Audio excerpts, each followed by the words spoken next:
rending through the charnel background noise of the Underhive like a foot-long bone knife of some Death World Leaper. We are your source of all things Murder Ball 665.66 UHMR Chemrat Radio. Coming to you tonight from the Bolter Brain, home of the coldest bolter shell shots in the Underhive. And speaking of Murder Ball Gobbo, the Sump Rat Catchers are going on to face the Amityville Froggeist this week in the first game of the Emotus Glacier Bowl. Also making into the playoffs this year are the last year's champions, Kingsport Ice Drakes, and favored to win, Hive Necropolis Cathode Eagles, or as I'd like to say, Catchode Eagles. We're looking to see two teams busted down to the losers bracket out of the 14 by the end of the week. And that's when all the blood and bets really start to flow. Those 4-team free-for-alls to see who can claw their way back out and into the standings is where the real action is. Providing you with the soothing warm glow of unstable plasma in the razor ice storm of life, I am Goblin King, joined by the detective genius. Just look at how fast he solved all of these unsolvable Corridor 54 killer cases, is Marky. What a... Treating every problem like a nail, at least if you nail things in with high-yield explosives, it's Beast. Hello, everyone. I was thinking like hangnail. Not like nail. Do they use nails in the 40k universe? It's all got to be screws by now, right? It's nails and rivets. Planets. Come on, man. And the angriest polar bear of the Sump Frost himself, ChuckerFly. Grr. Don't do that next to me, Chuck. Don't do that next to me. Grr. Grr. Don't do that. Why? There's just something off about it. I don't know. That's Just permanent. don't- That's permanent now. Don't do it. No, don't do it. Oh, that's every intro now is going to I be feel grr. uneasy.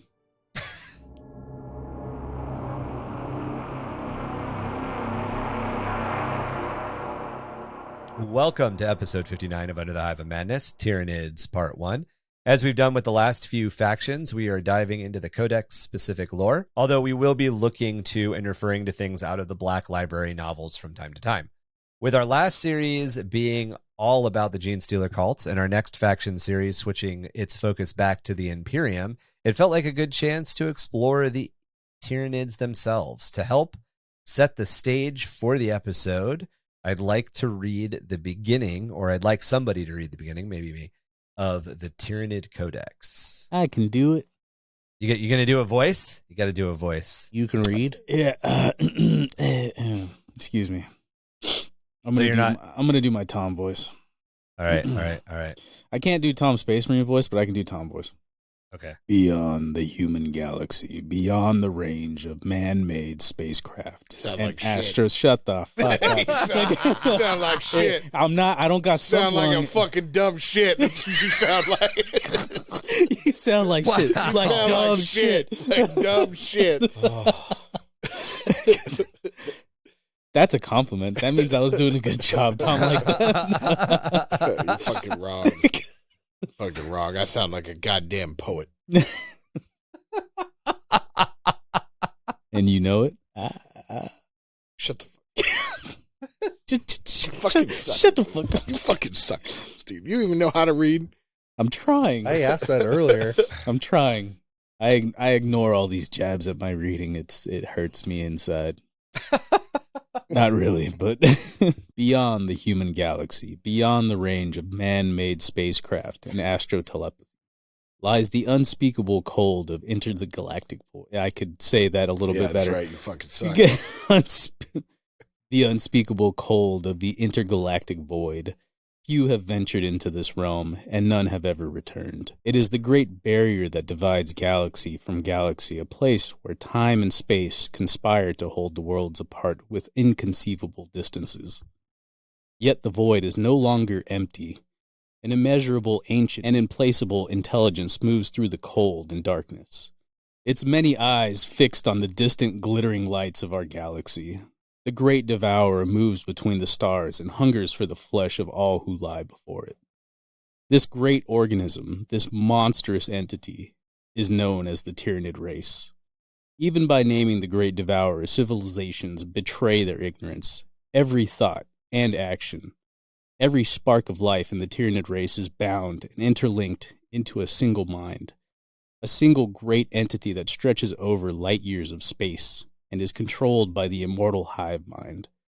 1 billion times 1 billion Tyranids stand at the rim of the galaxy, yet each one is no more than a single cell in the living body of the Hive Mind, the devourer of worlds. Thank you, Marky.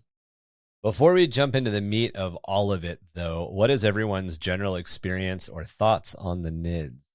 Right up top. Crusher Stampede is a bitch. No, I'm just kidding. That's real. I had to play them 3 times at LVO.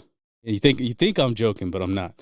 I did have to, and it hurt. Man, I had to play Crusher Stampede for 6 months. I mean, I was playing Crusher Stampede, not playing again. You bastard. You're a horrible person. Tyranids, yeah, they're like space aliens.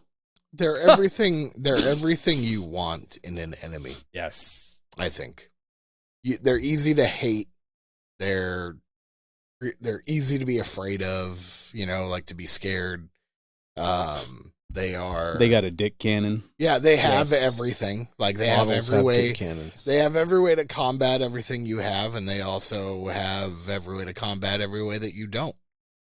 They're the perfect villain, I think. Agreed. Yeah, they're like pretty good crazy. way to describe them. They're like the more serious version of the orcs. It's like a fear of the unknown, I guess you would say, because you don't know how vast their species is.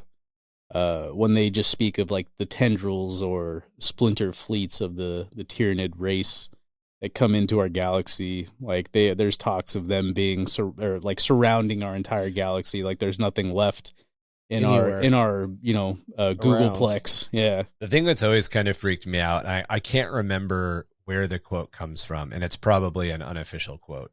But at some point, there was a quote that was floating around that said, if astropaths go all the way to one edge of the galaxy and listen as hard as they can, all they can hear is the chittering of insects. And if they go all the way to the other side of the galaxy and listen as far as they can hear, all they can hear is a distant whoa. And like the whole idea that like on one side of the galaxy, like extra galaxy is just a bunch of fucking orcs. And then the other side is just a bunch of fucking Tyranids. Like there is nothing else in the universe except Tyranids on one side and orcs on the other. It's just kind of a little freaky. It's frightening. It's like the impending doom, right? So like, right. If you think about it, like eventually our sun will, turn into a black hole. Yeah, it'll be the death of our system, right? Think of that, but like you know it's coming. You're not sure when, but soon. So you're just like, what do I do? There's nothing you can do. How do I even? So I've always really liked the Tyranids. I really liked them even back when all of the ugly metal sculpts everyone hates, I absolutely love. The old Screamer Killer is one of my favorite models. You guys know the one I'm talking about, the like, yes, sir. The old Tyranid with the 4 arms ready to give you a big old bear hug. I've always loved that model. Yeah, it's got like the Genestealer like nutsack head. Yep. With size coming out of the side of it. I always liked the original Gaunt from Rogue Trader. Oh yeah, the old Gaunt looks pretty cool too. I also really like the old metal warriors. I think my buddy might have those. One of my first I would say better experiences of 40k were with a Tyranid player. So they hold a pretty special place in my heart, actually. They're actually one of my favorite factions to play against. They're my favorite enemy. Mm-hmm. Yeah, 100%. So, I mean, I've told the story before about how I met my buddy. Yeah. And we used to play every weekend after we got off work, essentially. And my wife was living a little bit away at the time because I was about to EAS. So I moved her down back home, and I was staying alone, and my buddy stayed with me. He played Tyranids, so we would just buy pizzas and high voltage Mountain Dew every weekend, and we would play all weekend. Yeah, it was a very, very good time. So they hold a special place in my heart. That's awesome. That's I awesome. cannot stand them. Why not? Every time I've ever been in a tournament, they have always been my bane. Oh, First yeah. time I ever played against in a tournament was the old Ard Boys. GW used to host. Mm-hmm. First time I'd ever seen Tyranids. First time I ever played against them, and first time they came out with the one that comes up out of the ground, the big maul or whatever. Moloch or the Yeah. Tyranid Prime, yeah. So me, Trigon Prime. Trigon Prime. So sorry, not me, a Tyranid. big old Space Marine player. I love my Terminators. I've been smashing for months getting ready for this, and first time I ever ran into Tyranids, I was like, what am I playing against? And they're like, This is the most Moloch. BS ever. And they mopped me up. And then I had a friend that played Tyranids, and I painted about 5,000 points of Kronos Oh my god, dude. in 3 days. Because That's it went a lot.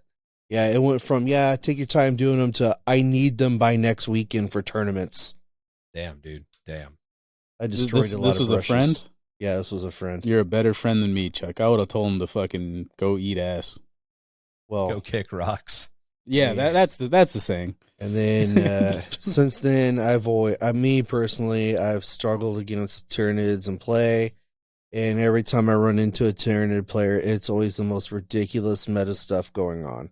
Oh yeah. I think again, it was my initial experience with them, and it was my buddy isn't competitive by any means. He's very he's not even really lore heavy. He really just likes the game. He likes the game. Exactly. Yeah, like he's been playing since Rogue Trader, so It's a while. yeah.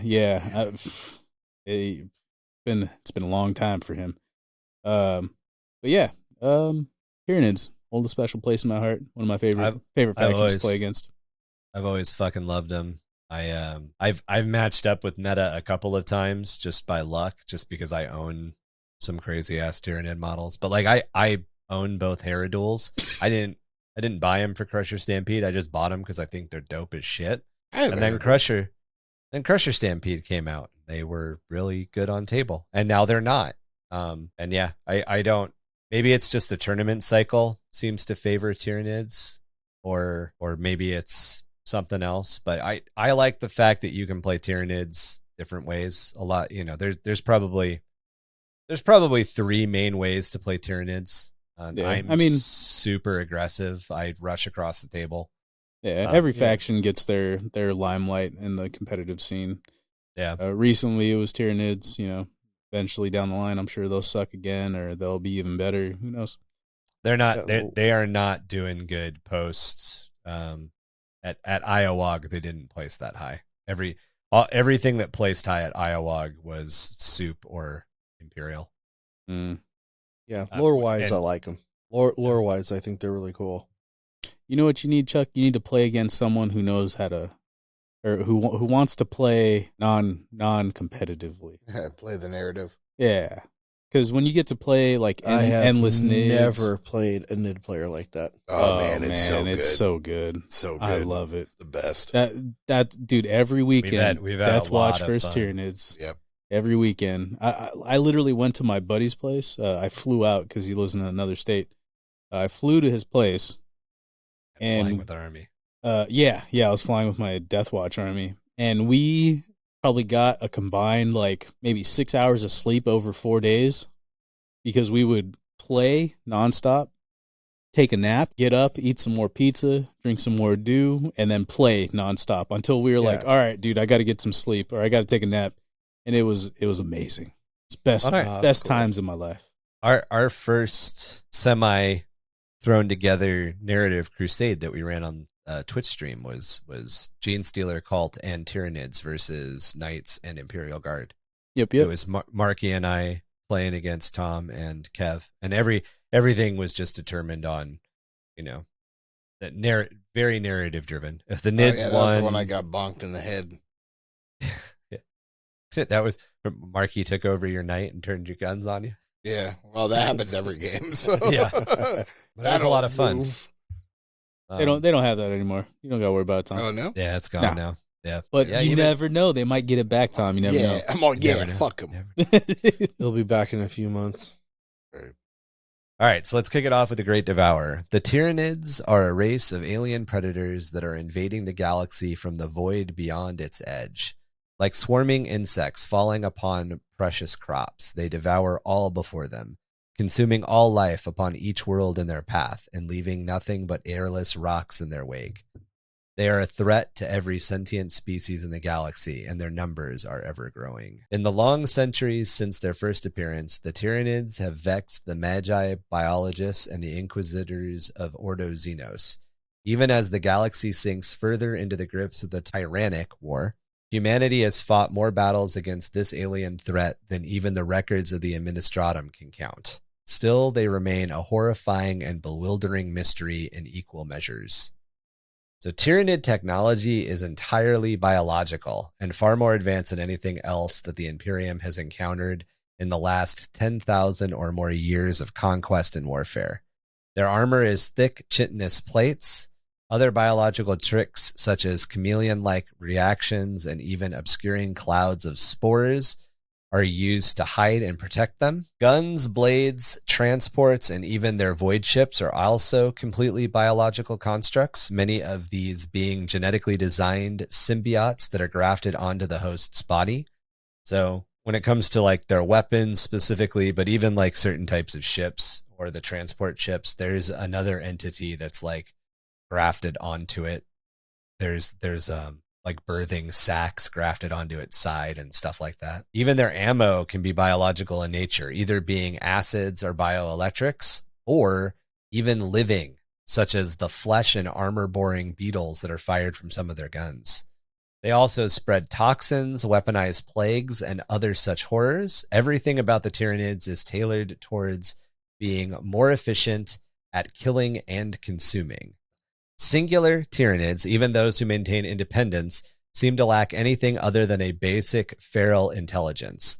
Each Tyranid is in concert and acts as a cell of a much larger and dangerous superorganism. We call that, or the Imperium calls that, the Hive Mind. Well, you know, that's all I got to say about that. That's a deep thought. That's my mama. Well, ants is all. Yeah. It's scary for sure. Yeah, it's a very alien concept. Like our brains don't process information like that. We are very singular. Our entire experience is very much the personal experience, and this is an experience that is not personal. Yeah, it almost reminds me of like Pacific Rim, where like the what are they called, Tom? The Mogwai? Jaegers. No, the aliens. Oh, the kaiju. Kaiju. Thank you. The Mogwai? The Mogwai. The Mogwai. Yeah, this Gremlins. Gremlins. Yeah, I know. I'm just fucking with Tom because he likes Pacific Rim. The kaiju, they're part of a hive mind essentially, and they had, you know, that guy that tapped into their hive mind, and essentially they influenced him to, you know, go against the human race. Am I getting that right, Tom? Are you referring to the second one? I believe so. movie 2. Yeah, that fucking one was garbage. Hey. Yes. Yeah. Hey, I like both. Oh my god, it was so bad.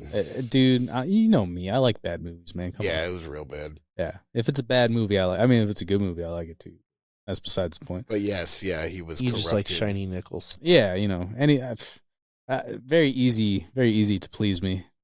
My God. All right, so let's dig a little bit more into the hive mind.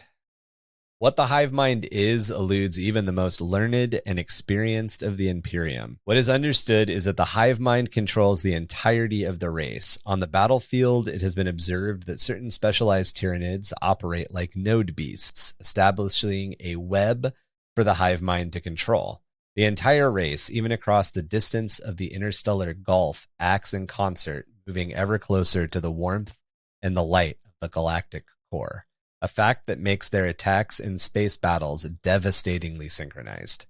However, what exactly the hive mind is as alien to humanity's understanding as the butcher is to the understanding of a Grox. Whether they are the product of a god, some vast mega predator, or a gestalt psychic presence, or some other even weirder explanation, we understand them as much as cattle understand their ranchers. And to the hive mind, the entire galaxy and all its biological life serves just like so much cattle. biomass simply to be consumed. And why would it ever bother to communicate with that which it simply needs to eat? That's the freaky part. Like they don't give a shit. It's that whole idea of like, what is a god to a man? What is a man to an ant? Like that's the level of understanding. Isn't that a song? It's a song, right? It is a quote that was used in a song. Yes. I think it's some weird philosopher from like the 1800s. Yeah, impending doom. It's scary. It's just coming. It's coming. Yeah, it is coming slowly and inevitably.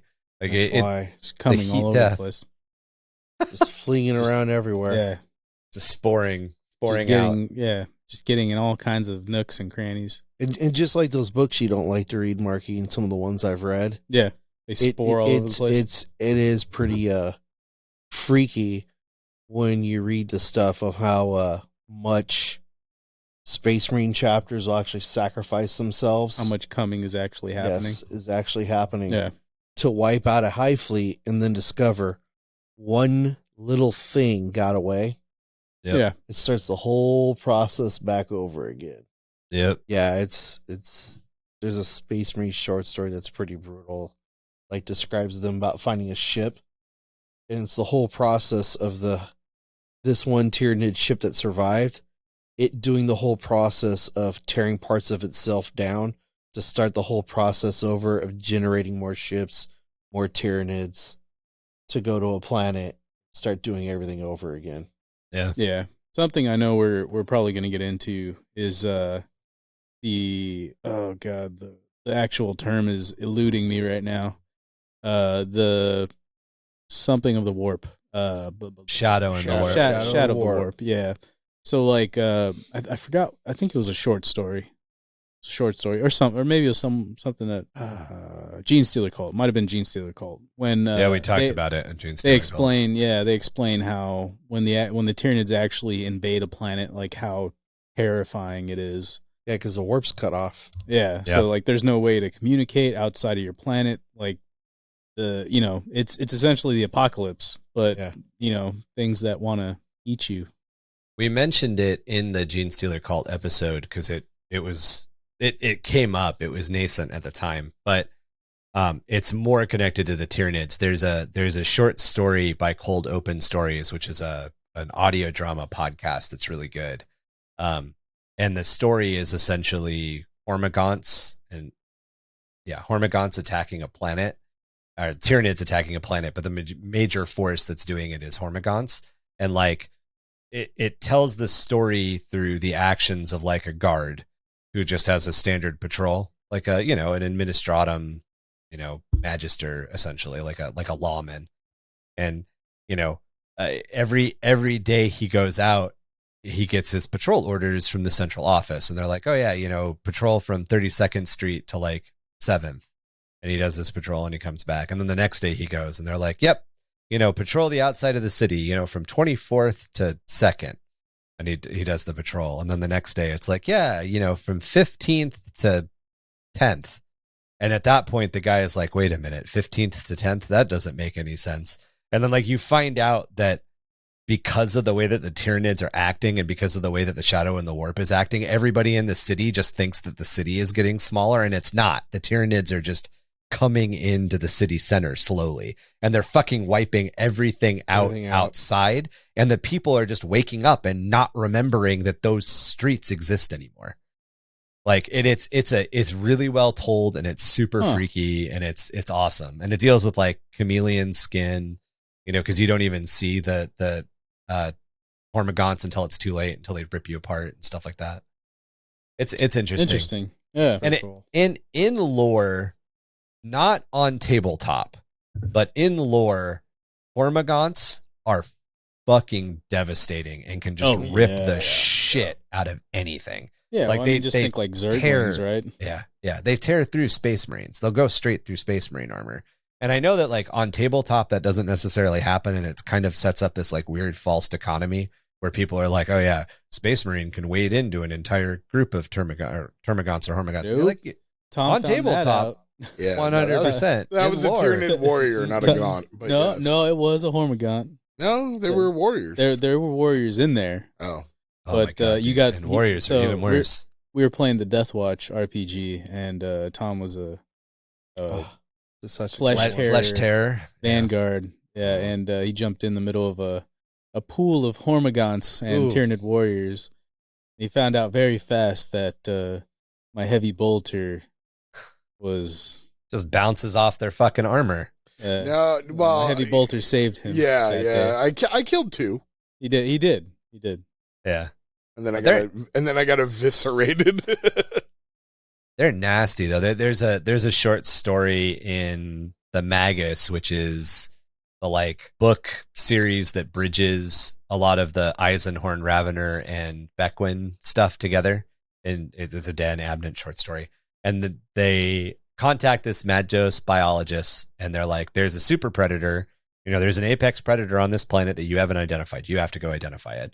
And he's like, no, there's not. Like, I've done an entire taxonomy. I fucking know. There's no way. You guys are wrong.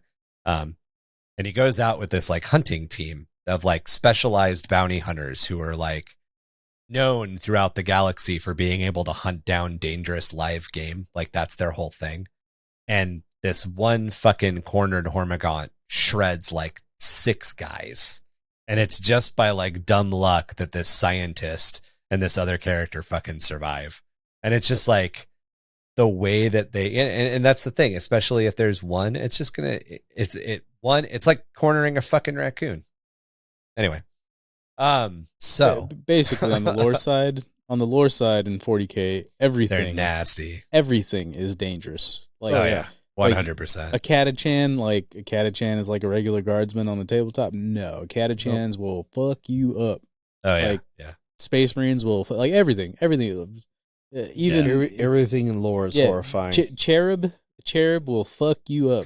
You don't even know. A cherub will fuck you up. We should do episode of things that will fuck you up. A Loris Obscurus episode that's on 40k lore where we just talk about some of the more nightmare, because like cherubs are fucking nightmarish. But they don't warrant their own episode, but they warrant being talked about. We'll talk about cherubs at some point. They're fucking weird. Squig babies will fuck you up. There's a whole episode. Babies. I could say it. Eat your guts. Yeah, they will fuck you up. Marky just wants an episode where he can say, "We'll fuck you up." Over and over again. Yes. Over and over. Agreed.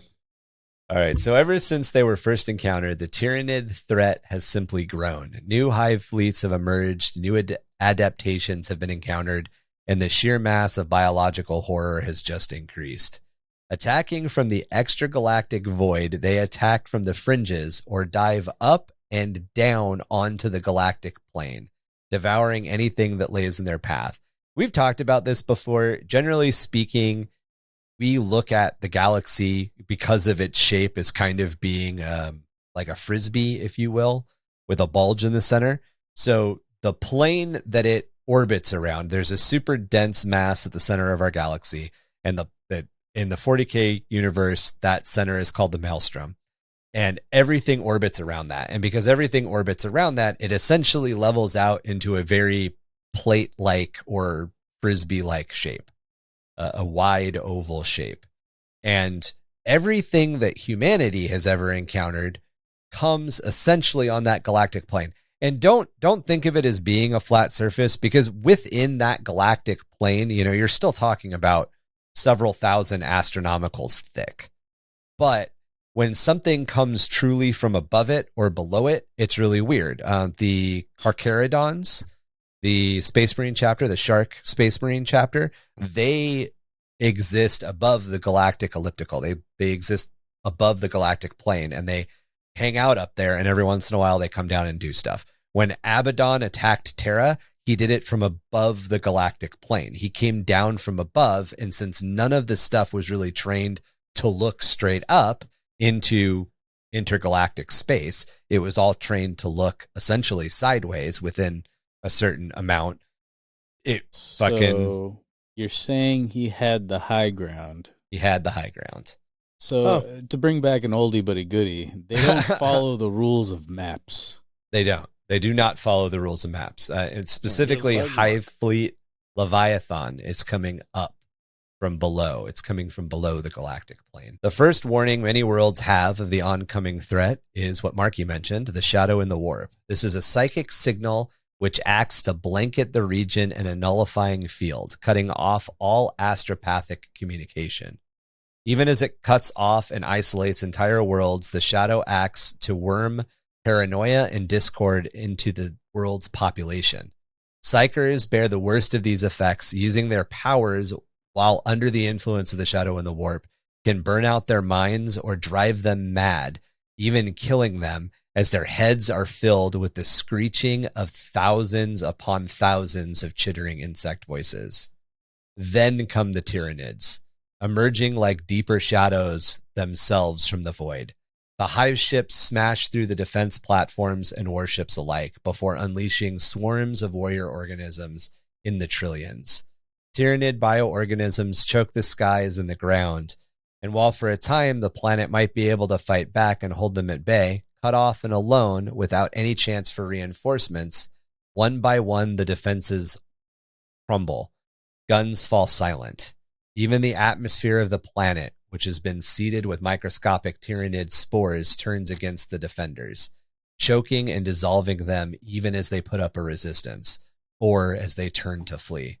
Finally, with the victory assured, the Hive ships in orbit extend vast umbilical feeding tubes to consume the dissolving slurry of biomass of the entire world, including the atmosphere. Can you imagine just this big phallic-y thing coming from the sky, sucking up the biomass of your planet? It's just a huge dick. Essentially. Just eating your planet. The big-ass tentacle. Yeah. It's a dick in reverse. It's just butt fucking your planet. Like you just got it's butt chugging. Yeah, butt chugging your planet. It's just there's nothing you can do about it. It's a better butt chugging is better. Yeah. It's just butt chugging it. Yeah, well, I mean, your planet's fucked, but chugging makes more sense. Agreed. Well, that's the thing in a lot of the lore. Big old poo noodle. Don't. Is that Tom. the technical term? No, don't. I shouldn't have said that. Tom, don't you dare. There's a whole song about. Nope, stop. It's called. I don't want you to stop.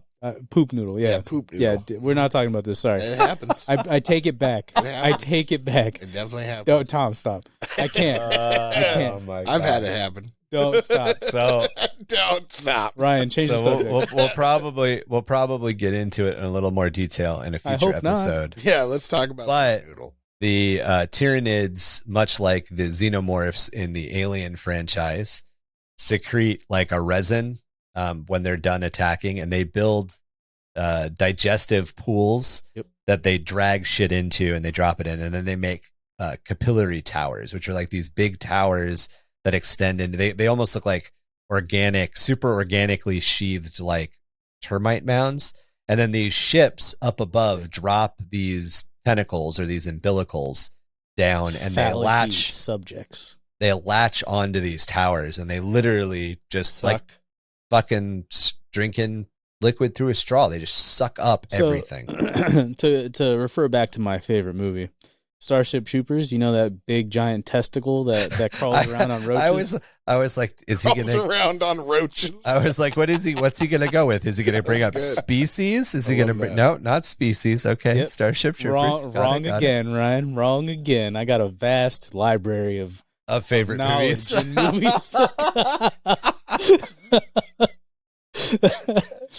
You've seen Invader Zim, right? Yeah, I love that. Yeah, when Gur's sitting in the fucking, I love this show. I love this show. That's just you. That is me. 100%. Right, so in Starship Troopers, there's a testicle crawling around on a roach. Yeah, and what it does is all right. I have no idea what he's referring to, and I watched that movie like a week ago. That's a great analogy. Pretend you're the pilot's head, right? And the giant testicle has this phallic-y thing with the point on it. Oh, you're talking about the brain sucker guy? Yeah, and that thing stabs your head. Your head being, the planet, metaphorically speaking. And it just sucks all of the juices and all the goodness to the point where it's like you can hear it slurping. Like that is what the Tyranids do to the planet. If you guys didn't, if you needed some, a visual. A better visual for it? Yeah. Like you can literally hear it go.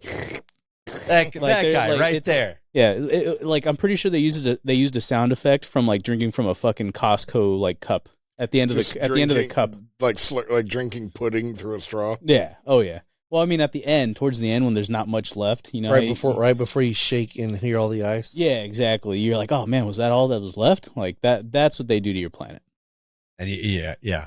They literally, they liquefy everything and.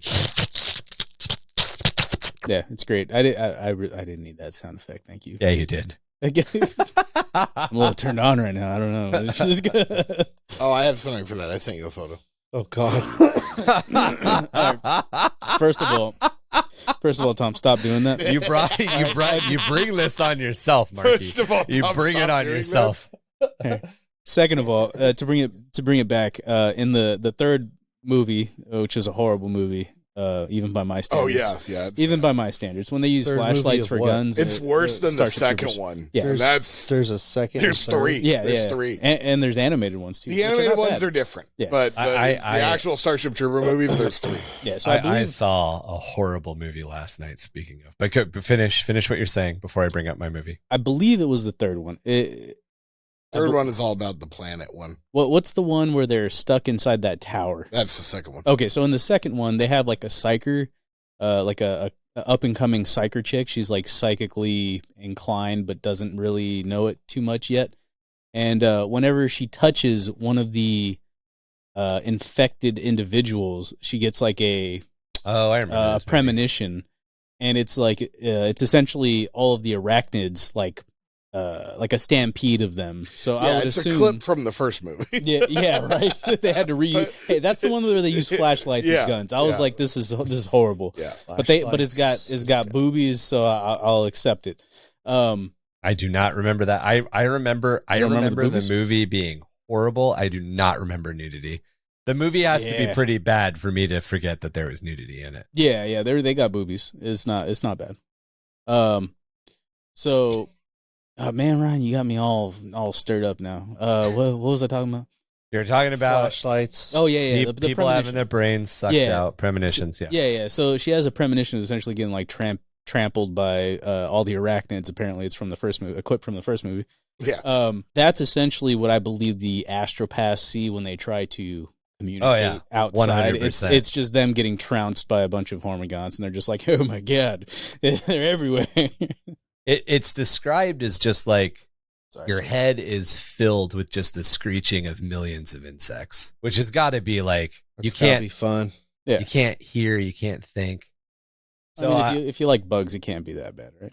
Yeah, I watched Cosmic Sin yesterday. Oh yeah, ooh. It's got Frank Grillo and Bruce Willis in it. And literally, like, they got two big name fucking action guys in it, and then they phoned in the rest of the goddamn movie. Yeah, like, there's several scenes where I'm like, those are airsoft guns. You didn't even bother to fucking paint the yellow orange tip out on. And it's supposed to be like 2540. It takes place in 2540, and I'm like, they're still using fucking Berettas. Like, it's just they didn't fucking try at all. That's one of the most reliable pistols you'll ever have, Ryan. Of course, it's still using it. It is the most useless 9mm. I hate Berettas. There's a gal in the film who's got like a Barrett 50 cal, but they made the flash suppressor. I was gonna say, they usually put something on the end of it to make it look futuristic. It's hilarious when they do that. What they did was the normal flash suppressor that's just on the Barrett 50 cal. They like increased it 400% in a 3D printer and printed that and then attached it in place of the normal. So it's this ridiculously oversized flash suppressor, but it fires like a laser. It's like, what the fuck is going on in this film? It was science. Bad. I watched it's science, Ryan. I watched the entire thing out of horrid fascination. Anyway, Cosmic Sin, eh? I'm gonna have to check it out. It's real bad. It's real bad. It's really bad. It's real bad. I'd rather sleep. And like Frank Grillo and Bruce Willis are very much like, I'm here for a paycheck. You want me to read this stupid line? I'll read this stupid line. I don't fucking care. How much of the movie are they in? Bruce Willis they're both main characters. Oh wow. Bruce Willis is in a fair amount of it, but he's literally like he doesn't, you can tell he doesn't fucking care at all. The entire film. Yeah, it's like all of Harrison Ford's roles lately. Yeah, right. He's been making movies? Exactly. Oh. Good point, Tom. Yeah, I mean, hot take. Yeah. Harrison Ford just gave up. Harrison Ford was like, I'm done. Fuck it. After Indiana Jones, he's just like, fuck it. Dude, somebody fucking posted a thing on Christmas, and it was like Bruce Willis with his family, and they're like, this will probably be his last Christmas. And I'm like, damn, dude. Like, That's like, fucked. Like, how are you going to say it like that? Like, Jesus. He's not doing good, which sucks. Yeah, it sucks. But, like, you don't got to fucking do that. Like, here's Bruce Willis. Look how happy he is. Probably the last time. Like, you're like, he's still alive. Like, people just writing him off. Like, goddamn, dude. Yeah. I mean, everybody wrote off Michael J. Fox too, and he's still fucking around doing. He was in a show not that long ago, and he does public appearances all the time. And like, I mean, man, he was so important to my childhood. I fucking love.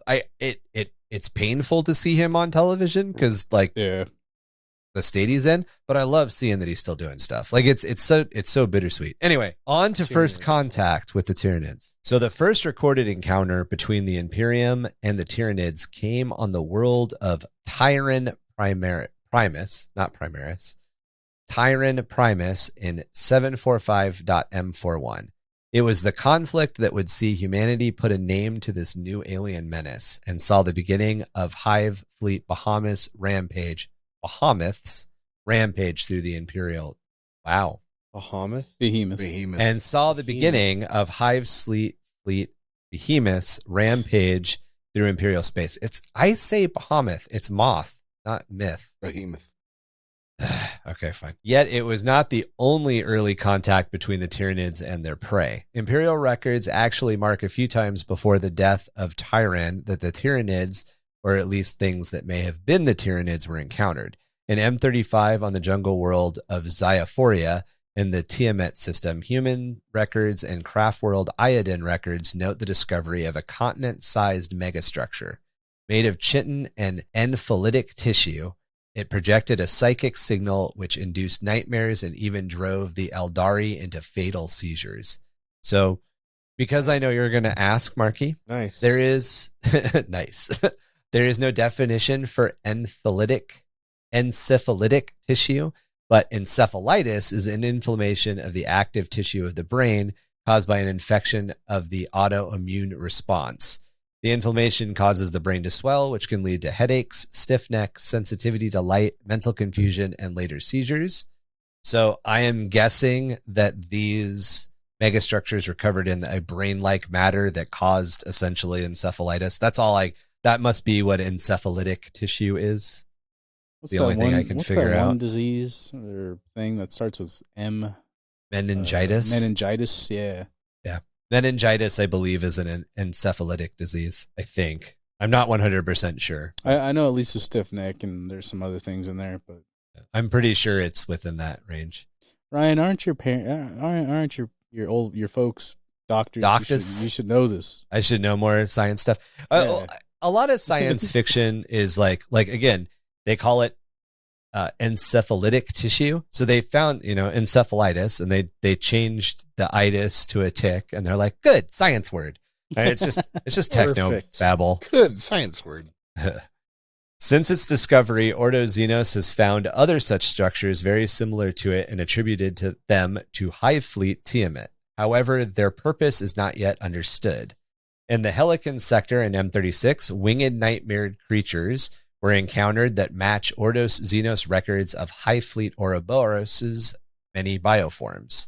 As we talked about in the Genestealer faction series, Genestealers were first encountered on the moon of Yamagral, or Yamagral. What did you decide it was? I like to pronounce it girl. Girl. Yeah, I like that. In fact, they were originally categorized, as we mentioned, as their own species, but it is now understood that they are actually a vanguard species of the Hive Fleets. If you want to know more about that, listen to our Genestealer Cult faction breakdown. It is rumored that the Tau have been battling Hive Fleet Gorgon for possibly centuries. and who knows how many countless lessered races may have vanished entirely, never to tell the tale of their destruction. However, for most of the Imperium, it is accepted that the first encounter with the Tyranids was the death of the planet of Tyran. And this is actually where the argument as to whether or not they are Tyranids or Tyranids comes from, because the world's name is Tyran. I don't like Tyranids because it's fucking hard to pronounce and doesn't roll off the tongue. I know that's the way that GW wants us to pronounce it. Tyranids. So I have a question then, Ryan. You know your research. Does any of the Tyranid stuff tie back to the Horus Heresy? No. There's nothing that far back. Even the murderous planet that they ended up on, where they were fighting Tyranids and flinging Space Marines onto these trees like what you just described, weren't Tyranids? The mecha arachnids were not Tyranids. Am I thinking about the right place where the Blood Angels were and the Sons of Horus show up to help them? And then, because the whole time there was a warning, don't go to this planet, but it was like some sing-song. Yep. The mecha arachnids were their own species. Okay. And the mecha arachnids made these like trees that were covered in spikes. And if you fed bodies to them, if you fed biological matter to them, basically impaled people on them, they would generate a psychic nullifying field that would cancel out psychic powers. Yeah. They basically created blank spots. It was that's where Lucius gets the weapon sword that starts to fucking corrupt him. Yep. Huh. That one was really neat to read, and it's like, oh, is this Tyranids? Yeah. Is this where it's just some other nightmarishly horrifying thing that human race beat back to just that planet and had them stuck there? So the mecha arachnids used to have their own empire, and a lot of I can't remember the name of that splinter race of humanity. They're like the Interchange or They're badasses. Yeah, they're a very interesting splinter race of humanity. But they encountered, and a lot of their technology was based on basically ripping the mecha arachnids technology off and like reverse engineering it, which is why they were seen as sort of heretical, because I believe the mecha arachnids have some like warp connection. They're somehow warp creatures. Where all of Horus's like downgrade started, was that planet. Yeah, it was the beginning of the downfall of the Emperor's children, and it's a great fucking story. I wouldn't mind digging deep into stuff like that for Heresy. Yeah, I've always wondered that, not reading all the other stuff like research Ryan does. It's like, is that them? Is that where it all started? The earliest, and they got let loose into the system again. The earliest potential encounter with Tyranids actually stretches back to the War in Heaven, but it is unclear as to whether or not that's because the Necrons encountered them on the edge or even in the extragalactic Gulf, or if it's their bioweapon. It's a little more hazy. It's a little more like the Necrons. The Necrons after the Necron tier became the Necrons, they encountered something which sounds a lot like a Tyranid, but where they encountered it and how they encountered it, it's a little wishy-washy. And of course, with all of the fucking weird shit that not Tyranids, that Necrons can do with like time and extra dimensional pockets, it's not entirely clear whether or not, Trazyn pokeballed some back into the past on accident or some stupid weird shit. So side conversation, and maybe we talk about this later, but Necrons being the master of the material universe, right? Wouldn't they be like the prime candidate of defeating the Tyranids? Yeah, the Tyranids actually kind of ignore Necrons because Necrons don't have any biomass. So Necrons don't necessarily care if they have with Tyranids? Yeah. Yeah, because Necrons can just move on to the empty planet and take it over as a tomb world. Huh. And the other thing is Tyranids don't really, and we'll talk about this more in further episodes, but Tyranids don't necessarily really deal with chaos that well either, because they'll fight it, but they don't eat it. It's like corrupted biomass kind of thing. They won't eat demons. They'll eat everything else, but they won't eat demons. Interesting. I mean, not like they really can. When a demon dies, it kind of like goes back to the warp. But. Right. Like the Tyranids aren't jumping into the warp and eating stuff, essentially. Huh. They're like anti-warp. The more you know. So the true horror of the death of Tyran.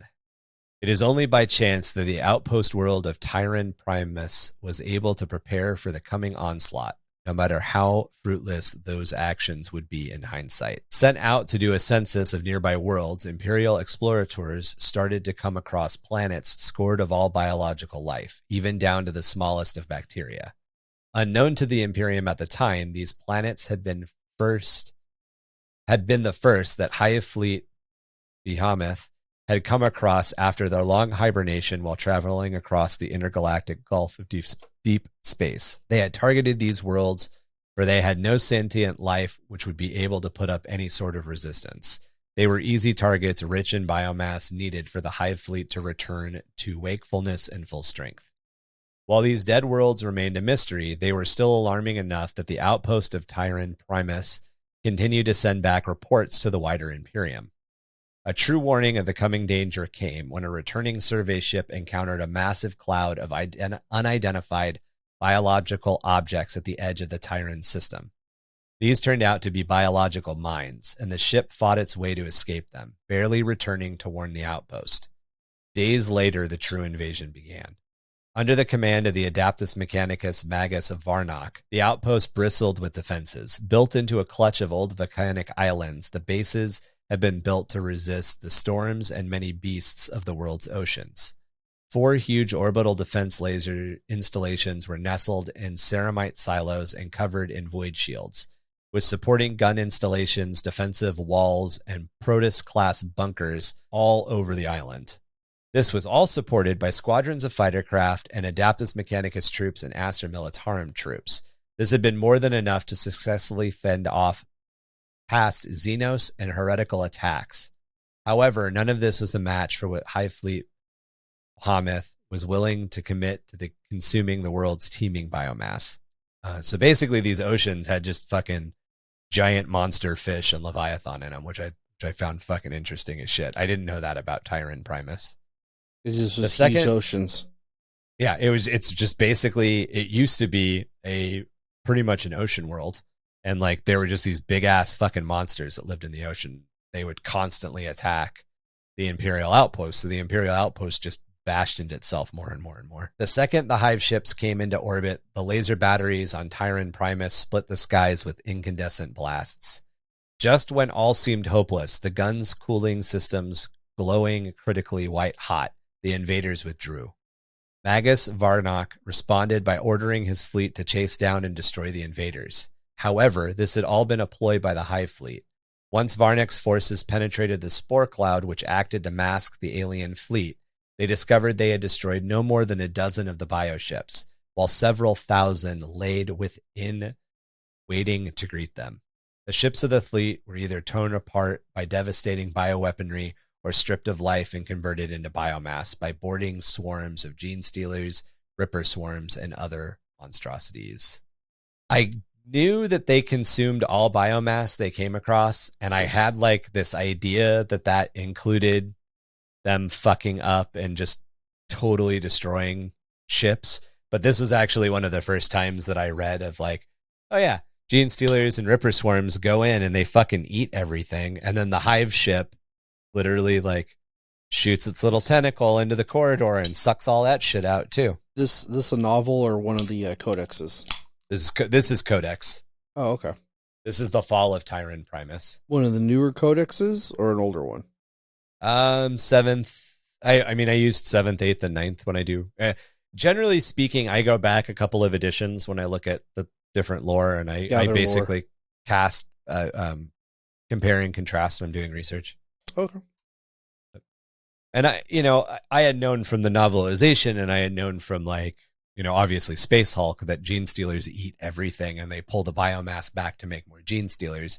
So it makes sense. It's not a huge logical leap to think that like, oh yeah, the bioships, the Hive ships, they fucking, crack open a cold boy.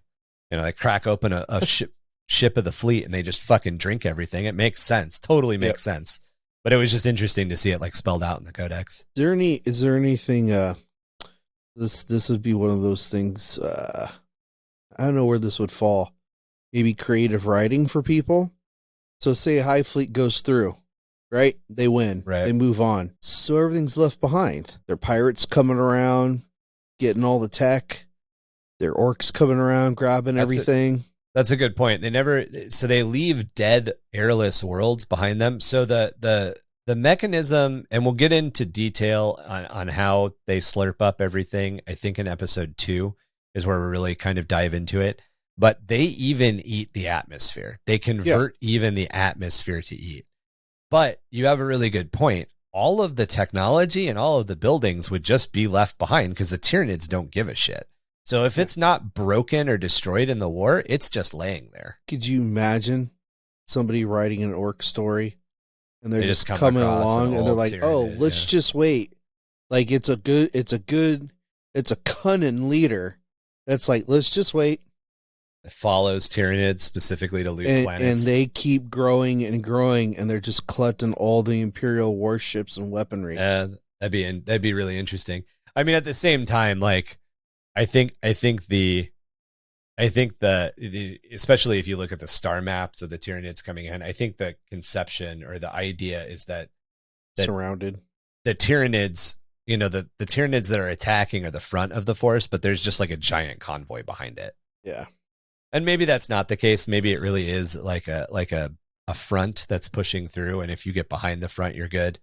I like it. I'd like to see fiction. I'd like to see a short story from that perspective. That's cool. With the Imperium's fleet resources destroyed, the Hive Fleet returned to orbit and unleashed thousands of Tyranids, turning the skies of the outpost world black.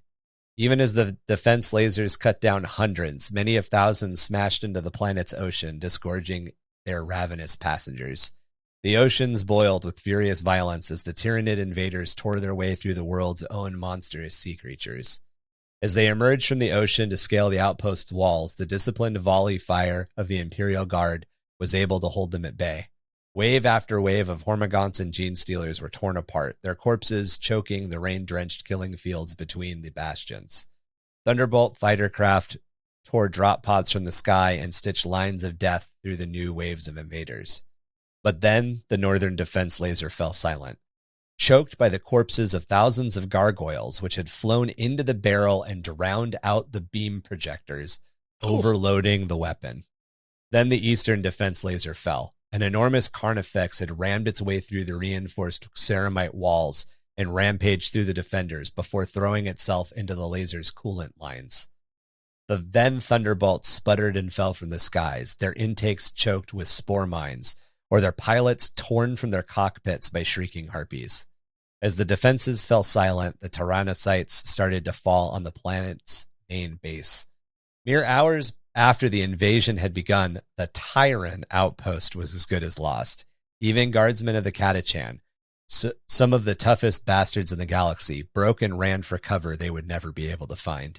In places, armed resistance continued, under the heroic and watchful eyes of foolhardy or brave officers.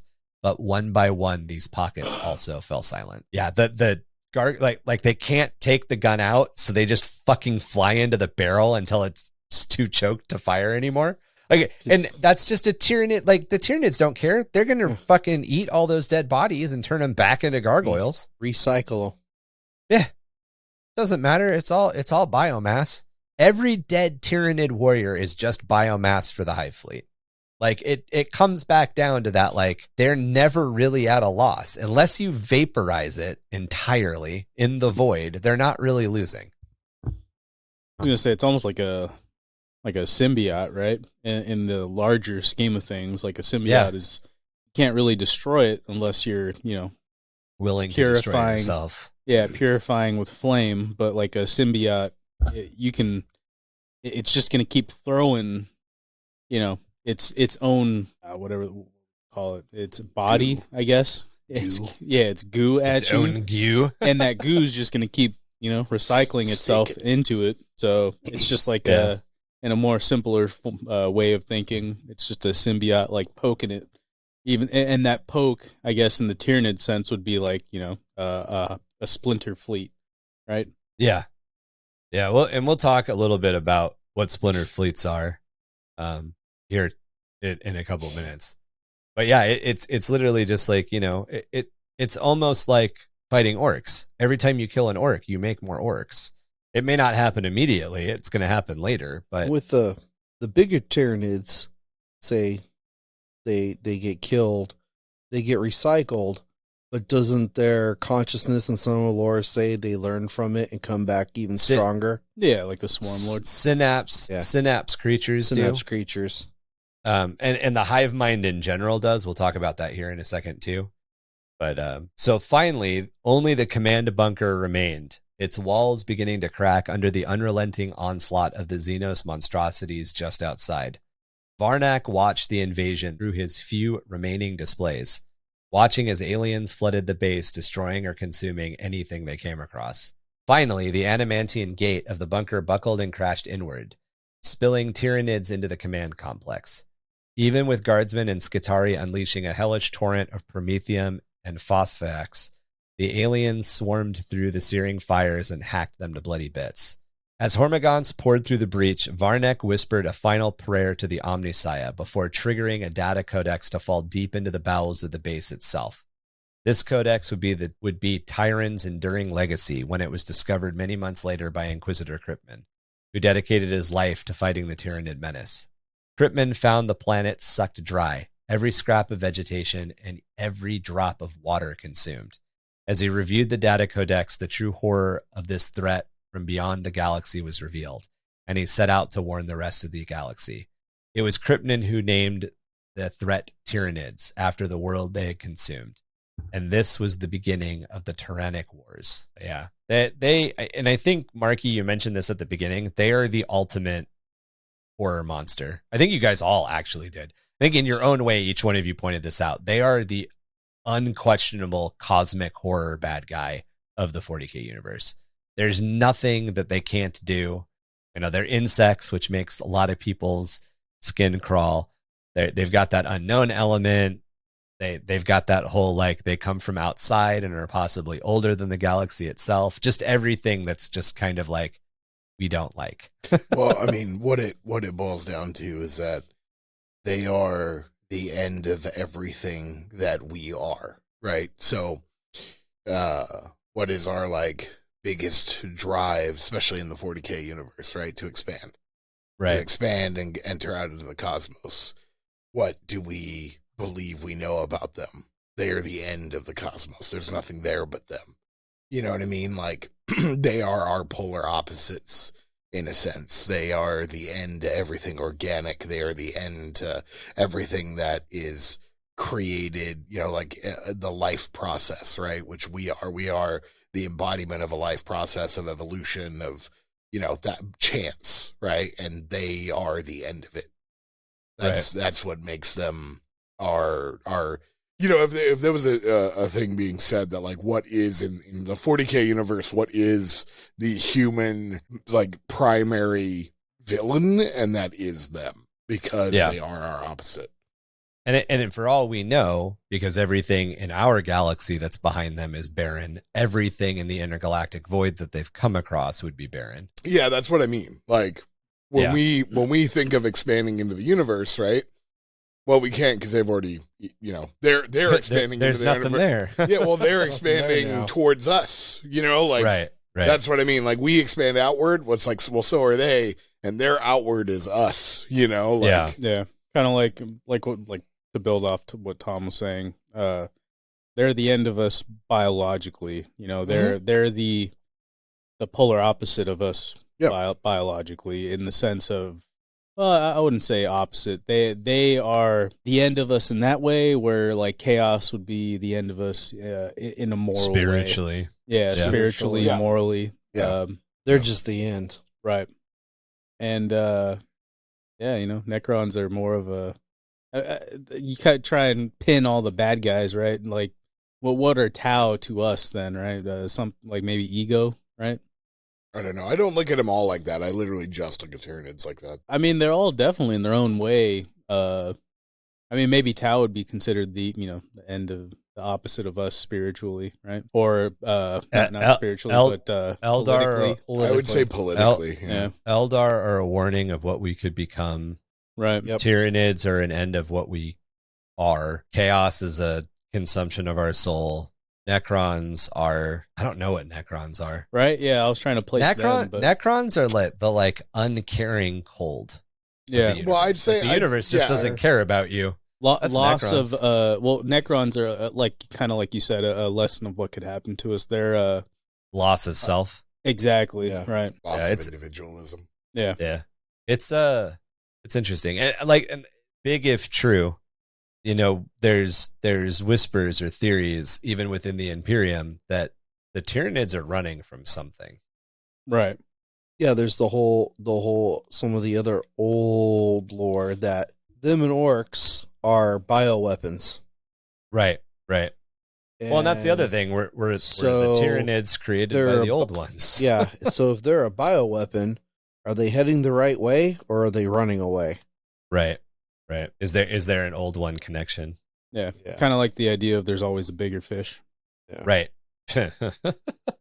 Mm-hmm. So always worse than always makes me think of episode 1 when somebody says that. I realize that's not like Galactus. The original place, but I always think of fucking that.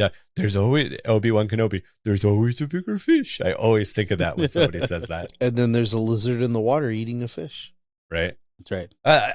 Actually, I wanted to bring that up. I think Tom, you said this at one point. It's like we have a tendency to look at the Tyranids as being insects, but I think you defined them once as lizard insects, and I think that's so fucking spot on. Reptilian. I say crustaceans.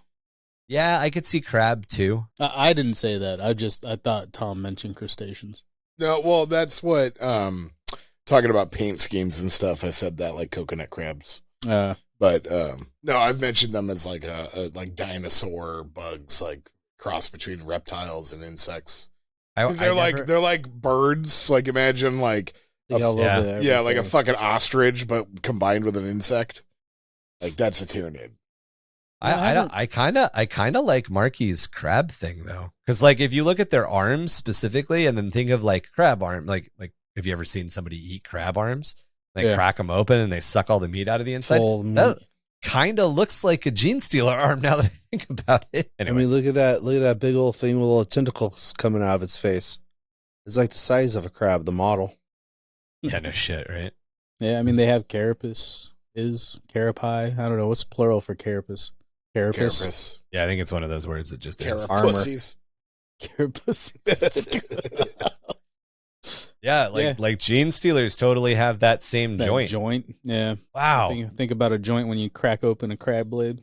Yeah, but the thing about crabs though is they don't have necks. Yeah. That's it. That's the disconnect. There's just no neck. They got no neck. No. That's the lizard part you bring up. The crab body is also the head, whereas these things have heads. Crustacean debunked. Yeah. No neck. Yep. Ain't no necks. There is that. Necks. And they also don't have tails. Like there is that weird thing though that like, when you look at the Swarm Lord, it is. I can totally see the crab and the lizard. Yeah, I can see both. Crab. But there's that whole thing that like nature really loves evolving trees and nature really loves evolving crabs. Yeah, you're fucking with me, Marky. Come to think about it, what is buggy about Tyranids? Like what brings them to be like, oh, the bugs? Like probably because of how many can come. Like Hive Mind? Yeah. Is that why? Most of them there are. Most of them have 6 appendages. Yeah. Not only that, but like They're covered in chitin. Chitin is insect. I think it really goes back to one thing. I think it can all be traced back to the movie Aliens, where Hicks says, "What is this, Sarge? It's just another bug hunt." Because he's poking fun at like what they do as their job, and I think because of that, the xenomorph started being called a bug, and in popular culture, especially as more Alien franchise stuff was made, the xenomorph got called a bug a bunch, and very obviously the Tyranids are based on the xenomorph. Yeah. So I think it just kind of came across. The xenomorph is a bug. People who hunt the xenomorph, the slang is bug hunting. So, well, but I mean, look at the bugs. Yeah, well, I mean, look at the way that they operate. They're a hive. Yeah, hive mind, right? They supposedly have a queen. But like more than that, they are covered in chitin. Chitin is what insects are covered in. Most of them have 6 appendages. I think all of them have at least 6 appendages. Yeah, I think that's more. It. Like I don't like think so. They don't really have like a thorax or anything though. Like they're all bodies. So they don't have the thorax. They don't have the 3 segments that a bug does. A different movie. So the Lorax. That's a Lorax. So I guess that's where the lizard part comes in, right? Yeah. So it's like lizards covered in they're lizard bugs. Yeah, that's what I was getting at with it. They have tails. Yeah, totally. They have feet with claws, long nails. Now the Zerg, which you brought up before, are definitely bugs. The Zerg are very much more. I'm pretty sure they actually have a unit called cockroaches. I'm pretty sure. Could be wrong. Yeah, they might. But yeah, the Zerg definitely being the other big pop culture thing that is very Tyranid-like. Yeah, are definitely bugs. Yeah, I can definitely see it in them. All right, so let's talk about Hive Fleets. So even a single Hive Fleet is a terrible threat, and many such tendrils of the Hive Mind now push their way deeper into settled space. Worse still, one of the greatest strengths of the Tyranids is their ability to learn and adapt to the tactics of their prey. As more and more Hive Fleets surge to attack, so the Hive Mind learns ever more swiftly how best to war upon the galaxy. We got another quote, Marky. You want me to? This is a learned man. I can tackle this. Oh, why the fuck is it long? Do your learned man voice. Which one's that? Come on, Professor Marky. Sound like shit. You gotta be like, do not look for honor. Sound like Colonel Sanders. Yeah, do it. Colonel Sanders? What does Colonel Sanders sound like? From Waterboy? From Waterboy, yeah, that one. Talk about my I'll try. It's gonna be horrible. Please give my regards to your dear sweet mama. There you go. So like Cain from Diablo, right? Is it Cain? Yes, Deckard Cain. Yep. Yeah. It's going to be so bad. I'm so excited. Do not look for honor. In battle against the Tyranid, its sheer monstrosity makes mock of such notions. The Tyranid sees us as meat, living matter to be devoured or else corrupted so that our very bodies turn traitor. The Tyranid drags us down to its animal level and turns war into a fight for survival between predator and prey. I have witnessed brave champions and expert bladesmen simply swallowed whole. Their end of ignominy, of dissolution, in some horror's churning gut. I have seen chitinous barbs pierce armor and flesh to deposit parasites that devour their unwilling hosts alive before turning on all around them. I have seen noble heroes melt like tallow, swell up and burst into blood blisters or die choking on the black froth of their own lungs. No, the Tyranid does not treat us with honor, and nor will it. The Tyranid is vermin. Exterminate accordingly. That is Magus Antipathus Jarvan Jax from his thesis on Exterminatus. Mark literally read the first word in the accent and then just bailed. He's like, do not do that. Yeah, I was like, no. He put a little bit of a quaver. Yeah, he put a little shake into it. You got some of that, like Kentucky Fried Chicken. I was like, that's not gonna work.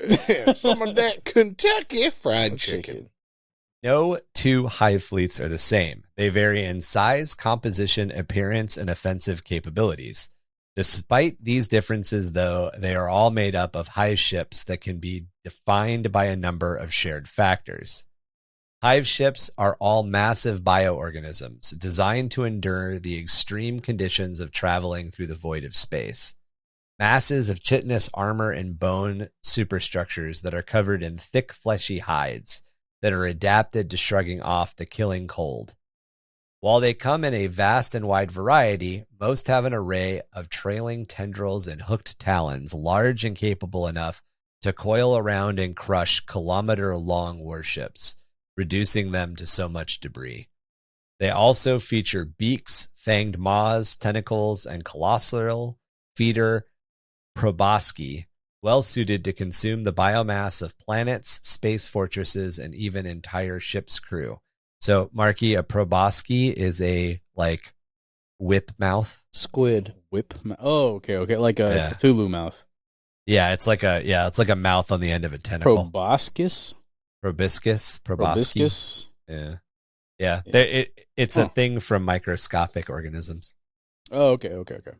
Their true horror or strength, however, lies within their organic chambers. Within their organ chambers, not organic, organ chambers, which teem with hordes of warrior organisms ready to descend on the worlds they deem prey. I was gonna say, is that what they call like their sex dungeons? They're organic chambers. No, you don't want to be there. It's an orgasmic chamber. So it's like a what is it? The Dark Eldar fucking the fighting pits. The fighting tips. So an organ chamber is essentially like an intestine or a stomach, but because it's a void ship, because the entire ship everything in the ship is alive. You know, like when you walk around inside the ship, you're like walking through its veins and its intestines and all that shit. I wouldn't be walking around in there. Like goddamn Pinocchio up in this bitch. Yep. Essentially. So like they have these chambers that are just massive organs, like, you know, like your internal organs that are just filled with Tyranids ready to attack. What was the magic school bus thing, Tom? Like, girl, that's a booty hole. What is this? Girl, that's a booty hole. So those brave few who have traveled the capillary tunnels and pulsating cavities of the hive ships and somehow returned tell tales of horrifying bioscapes, choked with endless waves of warriors which can burst forth from organ sacs and reproductive chambers at will. Arcs of bioelectricity leap between nodes the size of pylons, or wreath the dormant Norn queens to wake them into violent action. Hunters and century beasts race along intestinal tunnels, tearing through the membranes of the ship's wall to attack the invaders from all sides. Trivagons, hulking, unsleeping brood beasts, stalk the chambers, able to spawn hormagaunts and termagaunts at any moment. Those are the things that like birth hormagaunts and termagaunts from their stomachs. They literally like rip out of them. Yeah, dude, those were my favorite unit They're to so play fucking against. cool. My favorite unit to play against. My buddy would always take like 3 of them because he used to like to taking hormagaunt, termagaunt hordes. And just spawn more. Yeah, he would just have 3 termagants just constantly and we had a house rule where they couldn't, because they used to plug up back in like 4th or 5th edition. Yeah. And I don't know if they still do that. Nobody runs tervagons anymore. Now you have to take whatever's inside them as part of your point total. Well, that's why then, I guess, right? Yeah, that's stupid. Yeah, no free models. Yeah, just like the old school orcs too. What was it? The Green Tide. Yep. Yeah. All that stuff was super fun. It'd be cool to see some of that come back. I mean, I guess it wouldn't have a place in tournament play, but it'd be cool to see it come back in narrative. And you can do it in narrative. There's nothing that says that you have to. Yeah, you can. Yeah. You can tweak. I was gonna say, I got one of those. You got a Tervagon? They're so fucking cool. I've made all of my Tervagons into. Oh yeah, no, mine's not a Tervagon anymore. Oh, it's the other one, Tyrannifex or something like that. Yeah, Tyrannifex. It's got the big ass gun. Yeah, because the Tyrannifexes are fucking so much better on tabletop. Yeah, no, that's what I wanted my Tyranid army to be. Just thousands of bunch of birthers. Yeah. So the true terror that lies in these hive ships, however, is the Tyranids held in biostasis, ready to deliver apocalypse to the next world they fall upon. Even a single hive ship has the power to tear its way through a flotilla of defenses before disgorging its entire swarm. However, they never travel as a single ship. Cunning predators. The various hive fleets have been observed displaying distinct unifying traits and strategies between their bioflotilla and brood swarms. Because of this, and since the Imperium always needs to codify and sort things, each has been named and organized by the Imperial xenobiologists. We will go over each of the hive fleets in detail. Yeah. I think either in part 2 or part 3. I believe in part 3. So coloration is one such trait. although why such a single-minded xenospecies such as the Tyranids would find significance in such a change is a mystery to the Imperium. Theories range from the instinctual recognition between bioforms of different fleets to predatory terror tactics, and even the need to confuse or mesmerize their prey. Differences in predatory hunting patterns and strategies also help to define the fleets, almost as if the hive mind is always experimenting with the best method to consume new worlds. Hive fleets also display the remarkable ability to learn and adapt after each defeat. This shifting in tactics makes it hard for even veterans of the Tyrannic Wars to find success in future battles. Armor-piercing rounds used in one battle to great effect in the next engagement bounce harmlessly off of a Tyranid's chin, where in one engagement with a Hive fleet, air support has proved to turn the battle and save an entire planet, and the next engagement, the fleet simply deploys a bunch of gargoyles and harpies to tear those aircraft from the sky. Even the biotoxins that the Imperium has tailored to turn Tyranids inside out in one battle might be useless as water in the next battle. More unsettling is how a tactic that works against one Hive fleet might be communicated somehow across the entire width of the Imperium, only to have another Hive fleet a segmentum or two away preemptively react to this new tactic. How the Tyranids might be able to communicate in this way is a mystery, but it suggests a nightmarish reality to the increasingly besieged galaxy. And I mean, to put it lightly, I guess, having that kind of communication in war is just, it's priceless. To have almost instant communication with everything at your disposal, like that's how a lot of wars are won and lost, is through the communication of the battle, right? Even in old battles, they had what is it, like the little the fucking drummer boys, or the carrier pigeons. Carrier pigeons. They had runners. It's all information, right? So it's like, who can react to this information faster? And there's no one faster than the Tyranid race. Yeah. Which is terrifying. Did you come across the story about the Tau actually using solid rounds?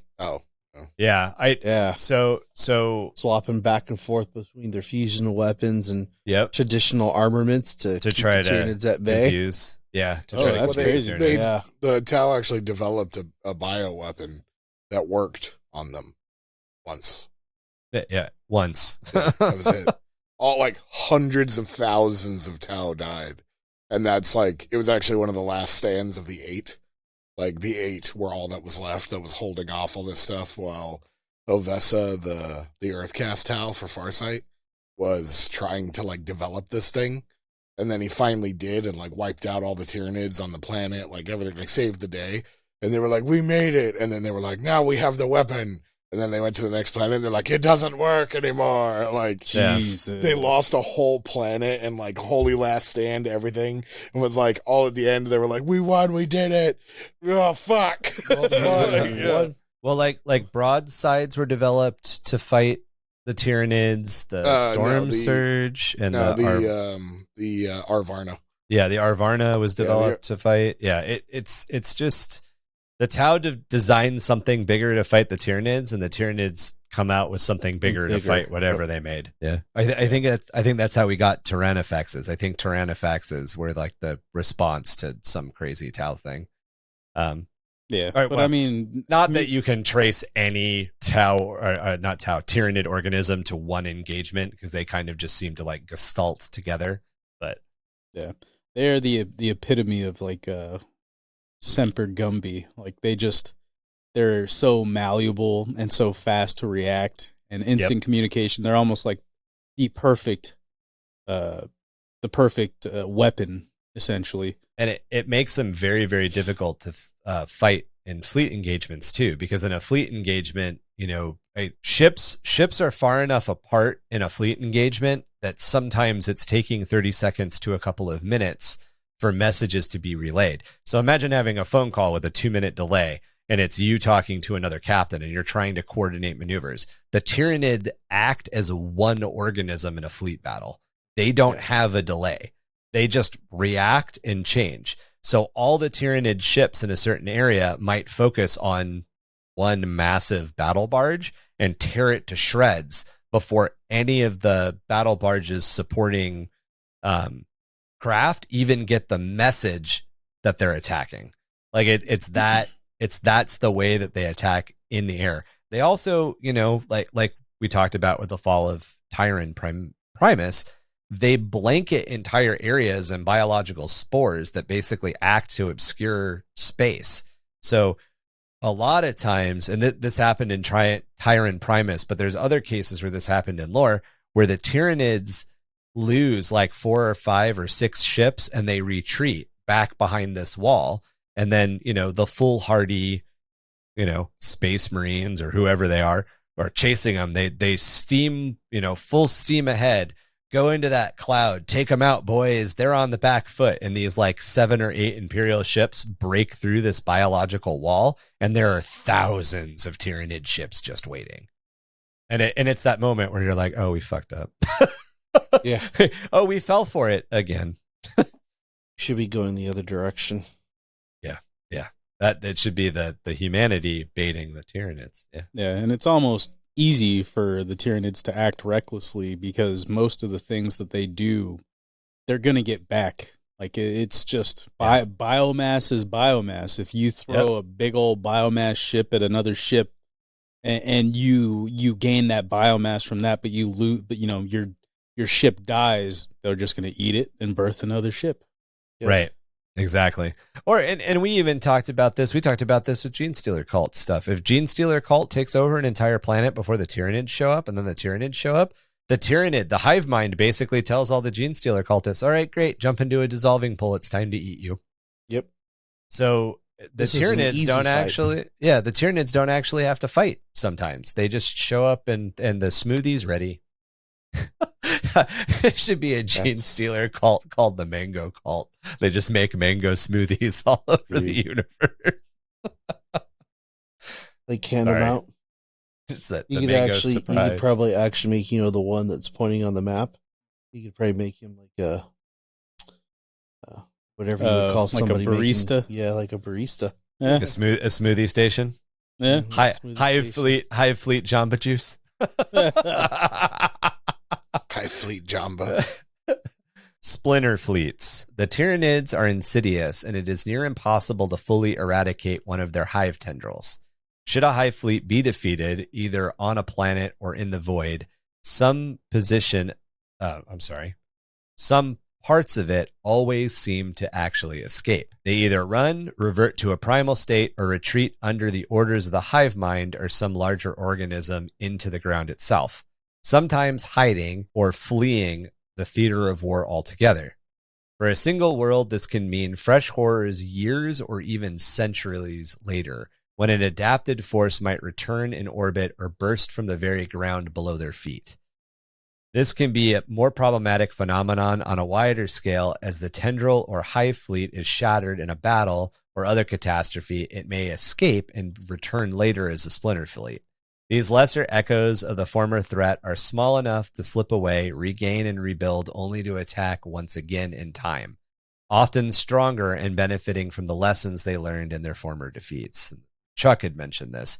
Sometimes only a Hormigaunt gets away. It buries itself underground, or it reverts to a feral state and just integrates within the planet's population, the planet's fauna or whatever, and then centuries go by and more Tyranids show up, and the Hormigaunt, slips away into a birthing chamber, downloads all the shit that it learned about the world, and then all of a sudden the Tyranids just know how to deal with the Death World. That's one of the things too, like how they talk about the Death Worlds. Are those things they're fighting just left behind Nids? Yeah, that's a big thing with Catachan. There's a bunch of like stuff on Catachan that they're like, are these just abandoned evolutionary? Finrus, that's always been the theory too about the Kraken and underwater monsters. Are they just left behind Nids? And the Hive Fleets will also penetrate. So sometimes, just like the Kroot, a Hive Fleet will penetrate, a splintered fleet or a main tendril will penetrate super far in, and they'll biologically design something for a single use case, and then that bioconstruct is no longer useful, and they'll just fucking abandon it.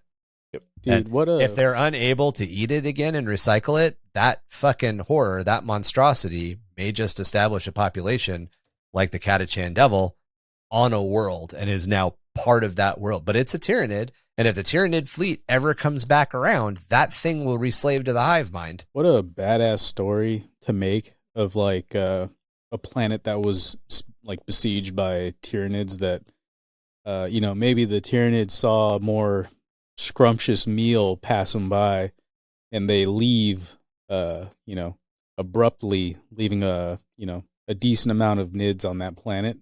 But it's no longer, the planet's no longer being devoured. Now it's just a basic survival story of like, whoever's left on the planet versus feral Tyranids. And Tyranids go, so I believe Kevin had brought this up at one point, and we'll talk a little bit more about Tyranid biology and Tyranid bioweapons specifically in part 2.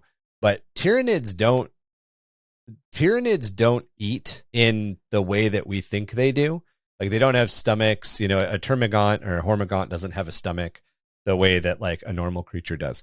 But if a termagant or hormagant gets left behind on a planet, it does develop the process of being able to eat food and survive. It reverts to this like feralistic state, and it can survive as a rampaging singular monster. So there's cases of embedded populations, just like you were mentioning, Marky, of Tyranids that are left behind on planets. And then that's a problem. You have to go deal with that. You have, the Imperium has to go find that planet and deal with it.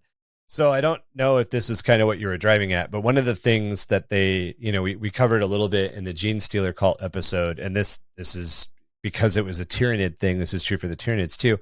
Sometimes like the edge of a Hive fleet or almost all of a Hive fleet gets destroyed in like a catastrophic space accident, like a freak meteor storm or a comet or something smashes through, and a couple of Hive ships or even one Hive ship is all that survives, and it's too damaged to function like a true connection to the Hive Mind anymore.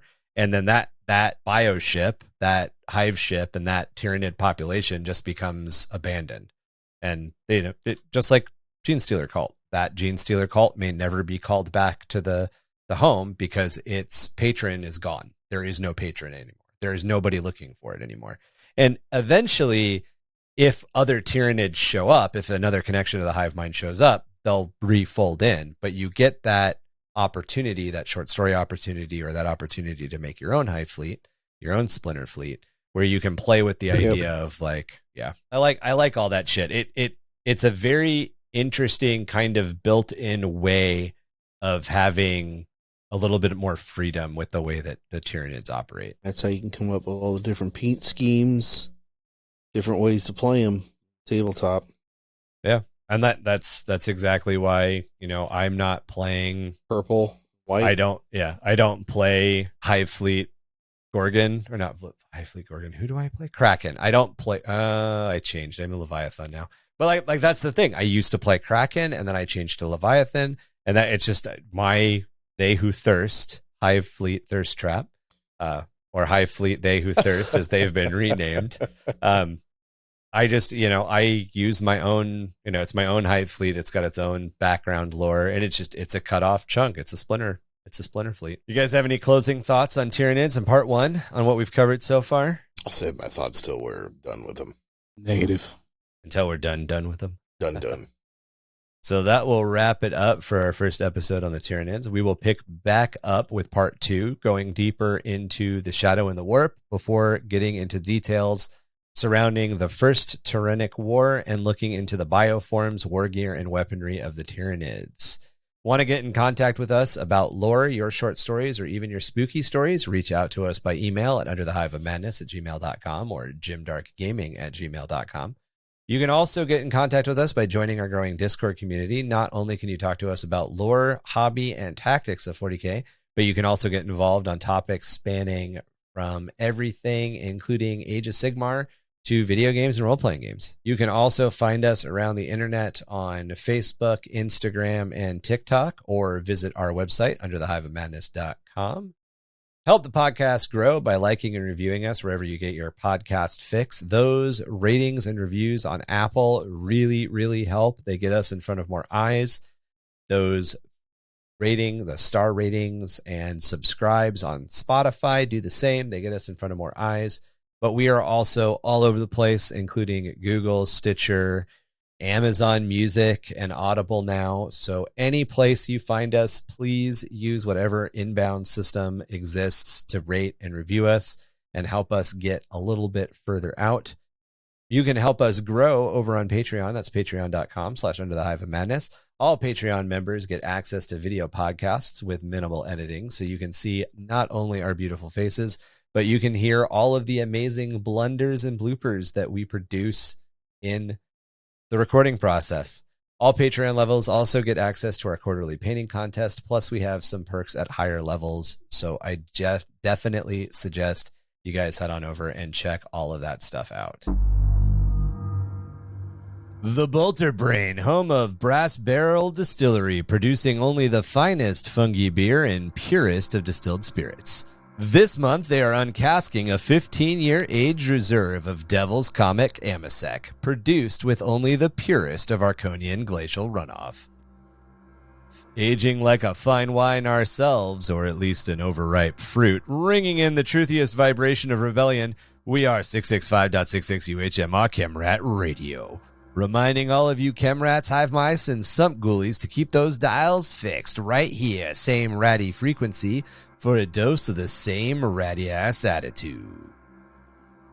As Grandmammy always says, if it's the 7th, 13th, or 31st day, draw a circle of salt before bed, or a four-armed emperor might just come up and steal your toes.